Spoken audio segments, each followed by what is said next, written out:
तो हेलो दोस्तों, आपका फिर से स्वागत है मेरे चैनल साहफ्लिक्स पर। जैसा कि हमने पिछले एपिसोड में देखा था कि जो जियांग है वो एम्प्रेस के साथ डबल कल्टीवेशन करने लगता है। इस एपिसोड की शुरुआत में हमें दिखाया जाता है एम्प्रेस जो है वो कह रही होती है कि मेरे साथ क्या हो रहा है, मुझे इतनी ज़्यादा गर्मी क्यों लग रही है।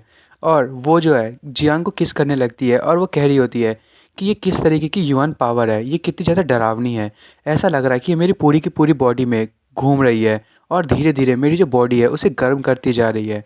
और वो डबल कल्टीवेशन स्टार्ट कर देते हैं और वो एम्प्रेस कह रही होती है कि आखिर ये है क्या, आखिर ये फीलिंग मुझे समझ नहीं आ रहा। तभी उसे जियांग में उसका जो पुराना लवर होता है जिससे वो बहुत ज़्यादा प्यार करती है, मतलब पिछले टाइम में, उसको याद आ जाती है और वो कहती है जियांग यून। और वो जियांग के गालों पे हाथ रखती है, उसे किस कर लेती है और कहती है कि क्या वो तुम हो। और वो कहती है कि मैंने तुम्हें खूब ज़्यादा मिस किया। और फिर वो जो डबल कल्टीवेशन कर रहे होते हैं, वो जो ऑर्ब होता है उसमें वो चीज़ रिकॉर्ड हो रही होती है। फिर हमें कुछ घंटों के बाद का सीन दिखाया जाता है। जो एम्प्रेसेस की आंखें खुलती है और वो उठती है और ये कहती है कि जो जीजिंग से लड़ाई करते वक्त जो मुझे वाउंड्स आए थे वो भी अब ठीक हो गए हैं और मेरी जो स्ट्रेंथ है वो भी वापस आ गई है। और वो जियांग को देखते हुए कहती है ये कितना ज़्यादा रिडिकुलस है, आखिर यहाँ पे हुआ क्या और ये कैसे हुआ। और वो कहती है कि जियांग यूंग, उस टाइम मुझे ऐसा लगा कि तुम ही हो वो, और मैंने जो है कोई भी ऐसा क्राइम नहीं किया। और वो कह रही होती है कि मुझे लगता है कि मुझे इसे पनिश करना चाहिए। और वो जियांग के ऊपर चढ़ जाती है और उसका जो गला है उसे दबाने लगती है और उसे कहती है तुम जो है वो आखिरी पर्सन हो, और मैंने जो मेरे साथ पिछली बार मेरे बेड पे आने की कोशिश की थी जिस बंदे ने, मैंने उसको मार दिया था।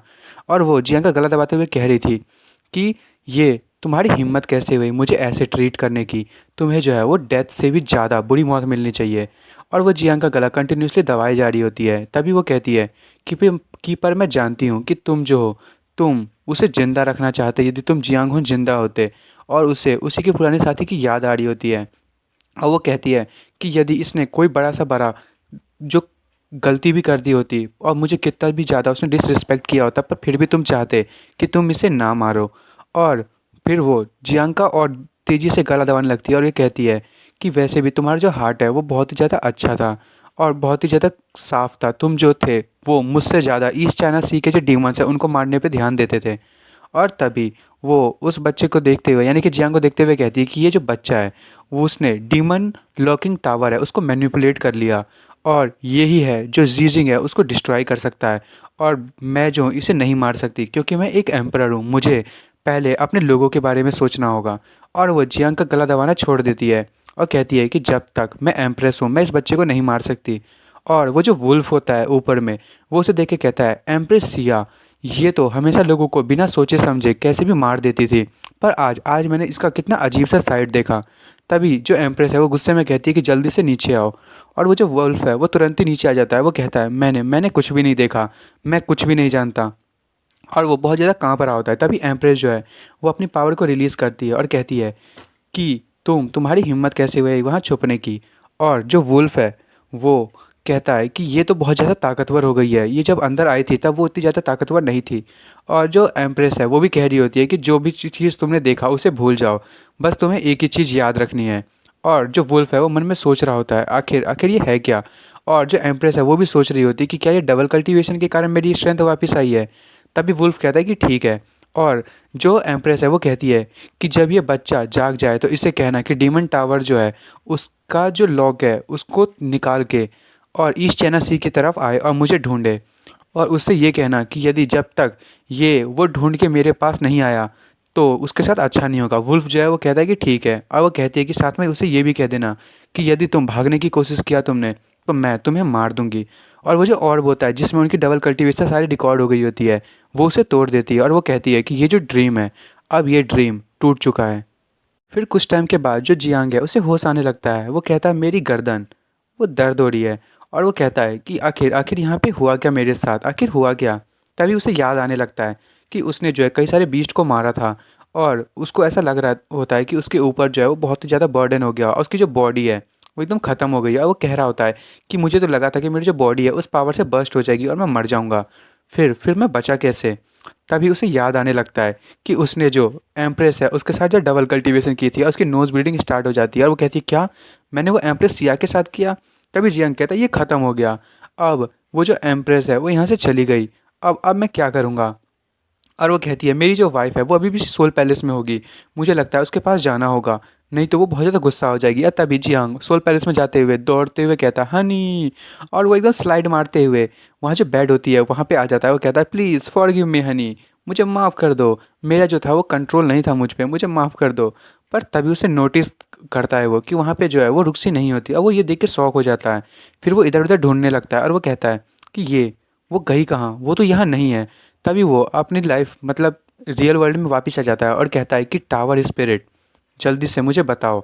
और जो वो आवाज़ है वो वापस आनी स्टार्ट हो जाती है। वो कहती है कि जो युआन पावर है वो यहाँ पे कम हो गई है, और मास्टर आप जो हैं आपने ही मना कर दिया था अपर लेवल पे जाने के लिए, इसलिए आपकी जो लेवल अप है उसको रोक दिया गया है। तभी जियांग कहता है कि वो जो फीमेल एम्परर है उसने लगता है कि मेरी जो एनर्जी थी उसको एब्जॉर्ब कर लिया है, और मेरी जो स्ट्रेंथ है वो फोर्थ स्टेज के होली रियल्म पे पहुंच चुकी है। तभी वहाँ पे वो जो वुल्फ होता है वो आ जाता है। वो कहता है क्या तुम जाग गए? और वो कहता है कि एम्प्रेस ने कहा है कि अगर तुम 1 साल के अंदर अंदर डीमन लॉकिंग टावर को ईस्ट चाइना सी तक नहीं ले पाए तो मैं तुम्हें नहीं छोड़ूंगी। और उसने ये भी कहा है कि यदि तुम मुझसे बचने की कोशिश करोगे तो मैं तुम्हें जान से मार दूंगी। ये सारी के सारी मैसेज एम्प्रेस की है। और जियांग हंसते हुए कहता है कि लगता है एम्प्रेस जो है उसको मैंने ऑफेंड कर दिया है। और वो कहता है मुझे जो है उससे पहले अपनी प्योक सिटी में वापस जाना होगा, जितनी जल्दी हो सके उतनी जल्दी। और वो जाने लगता है और वो कहता है मुझे माफ़ करना, मुझे जो है किसी से मिलना है। पर हमें दिखाया जाता है उसके पीछे जो है वो चेन्स आ रही होती हैं, और जियांग कहता है एम्प्रेस सिया। पर तब तक जैसे वो बाहर निकलता वो जो चेन्स है उसे बांध लेती हैं और कहती है कि तुम यहाँ से भागने की इतनी जल्दी क्या है तुम्हें।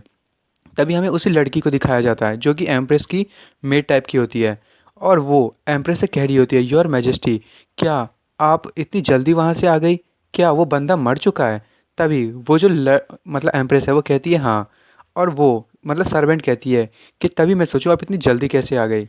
एम्प्रेस उसे बताती है कि वो इतनी जल्दी नहीं था, वहाँ पे जो था पूरा 1 दिन और 1 घंटा मैंने बिताया है, और वहाँ का 1 दिन 1 घंटा यहाँ के सिर्फ 1 घंटे के बराबर है।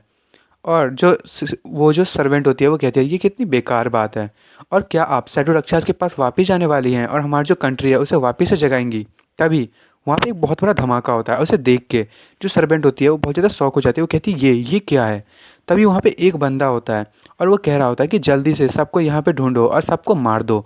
और हमें दिखाया जाता है कि जो सी एम्पर साइड के लोग होते हैं वो लड़ाई कर रहे होते हैं, और ये बंदा जो होता है वो इंपीरियल आर्मी का कमांडर होता है, इसका नाम लियो होता है। वो कह रहा होता है कि यहाँ पे जो भी आइटम्स है वो हमारी डायनेस्टी के लिए है, यहाँ से एक भी चीज़ें मत भूलना, ये सब हमें ले जाना है। और वो सर्वेंट कह रही होती है कि आखिर इंपीरियल आर्मी यहाँ पे पहुँची कैसे? और एम्प्रेस होती है वो कहती है अच्छा टियानवो एम्पायर, इनकी हिम्मत कैसे हुई मुझ पे हमला करने की? अभी हमें ब्लड ब्लेड अलायंस के जो लीडर होता है उन्हें दिखाया जाता है, वो उनको किसी ने मारा होता है, वो बहुत ही दूर जाके गिरते हैं। तभी प्रिंसेस वहाँ आती है। वो कहती है मास्टर क्या आप ठीक हैं? तभी वो जो ब्लड ब्लेड अलायंस के लीडर होते हैं वो कहते हैं ये जो बंदा है वो अपने टॉप रियल पे पहुंच चुका है, और ये ईस्ट चाइना सी में सबसे ताकतवर बंदों में से एक है, आखिर ये यहाँ पे कर क्या रहा है? और हमें दिखाया जाता है कि वो जो कमांडर होता है वो बाकी के लोगों को मार रहा होता है, और तभी जो एम्प्रेस है वो भी उसे देख रही होती है।